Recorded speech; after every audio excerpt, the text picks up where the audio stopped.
Assalamualaikum warahmatullahi wabarakatuh. Perkenalkan, nama saya Endar Supriyansa dengan NPM A1G0240093 dari kelas 3D. Kali ini saya akan menjelaskan mengenai konsep dimensi capaian pembelajaran.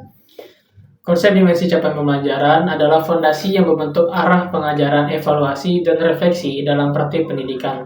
Capaian pembelajaran dirancang untuk menggambarkan apa yang harus diketahui, dipahami, dan mampu dilakukan setelah penyelesaian program.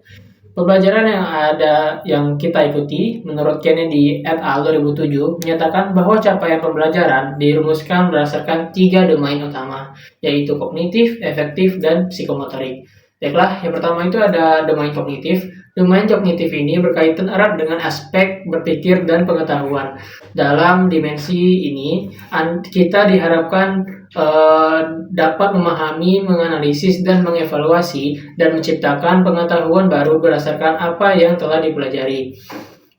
Menurut Kennedy, tahun 2007 menjelaskan bahwa domain kognitif merupakan fondasi utama dalam pelajaran akademik karena mencangkup kemampuan berpikir tingkat rendah hingga ke tinggi. Yang kedua itu ada domain efektif. Domain efektif ini berkaitan dengan sikap, nilai, dan perasaan yang mempengaruhi cara kita berinteraksi dengan siswa, rekan kerja, dan di dunia pendidikan secara umum. Mahajan dan Singh 2017 mengingatkan bahwa penguasaan aspek efektif merupakan kegiatan penting dalam menciptakan guru yang berintegritas. Empatik, kita mungkin menguasai teori manajemen kelas, tetapi tanpa kepedulian dan sikap empatik terhadap kebutuhan siswa, teori ini tidak akan berarti banyak di lapangan. Terus yang terakhir, yang ketiga itu ada domain psikomotorik.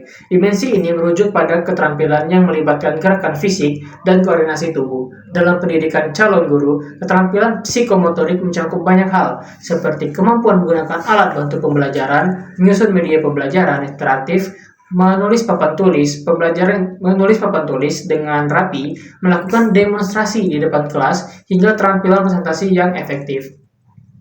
Lalu dimensi kemampuan guru IPS. Dimensi capaian pembelajaran pada mata kuliah pendidikan IPS ini merujuk pada level 6, Kerangka Kualifikasi Nasional Indonesia atau KKNI, yang menekankan penguasaan kompetensi secara holistik melalui integrasi 3 aspek utama, yaitu sikap, pengetahuan, dan keterampilan.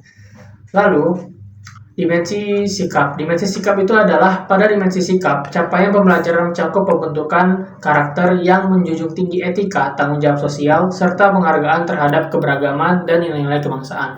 Yang kedua, dimensi pengetahuan. Dimensi pengetahuan menekankan pada penguasaan teori, konsep, dan prinsip dari berbagai cabang ilmu sosial, seperti sejarah, geografi, ekonomi, dan kewarganegaraan, serta kemampuan mengaitkan pengetahuan tersebut dengan isu-isu sosial aktual secara kritis dan analisis.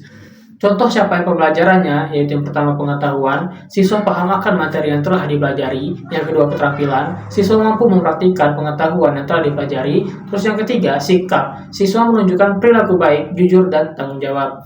Kesimpulannya dari materi ini, capaian pembelajaran adalah hasil yang mencerminkan perubahan kompetensi mahasiswa dalam 3 domain utama, yaitu kognitif, efektif, dan psikomotorik. Ketiga dimensi harus diperhatikan secara seimbang untuk menghasilkan guru yang tidak hanya memiliki pengetahuan dan keterampilan teknis, tetapi juga sikap yang baik, empati, dan tanggung jawab sosial. Dalam konteks pendidikan IPS, capaian pembelajaran mengikuti standar KKNI level 6 yang menuntut penguasaan holistik terhadap sikap, pengetahuan, dan keterampilan, sehingga calon guru mampu mengelola pembelajaran secara efektif, kritis, dan inklusif, sesuai kebutuhan siswa di tingkat SD. Baiklah, itu saja yang dapat saya sampaikan dari materi saya. Saya akhiri. Wassalamualaikum warahmatullahi wabarakatuh. Terima kasih. Wassalamualaikum warahmatullahi wabarakatuh.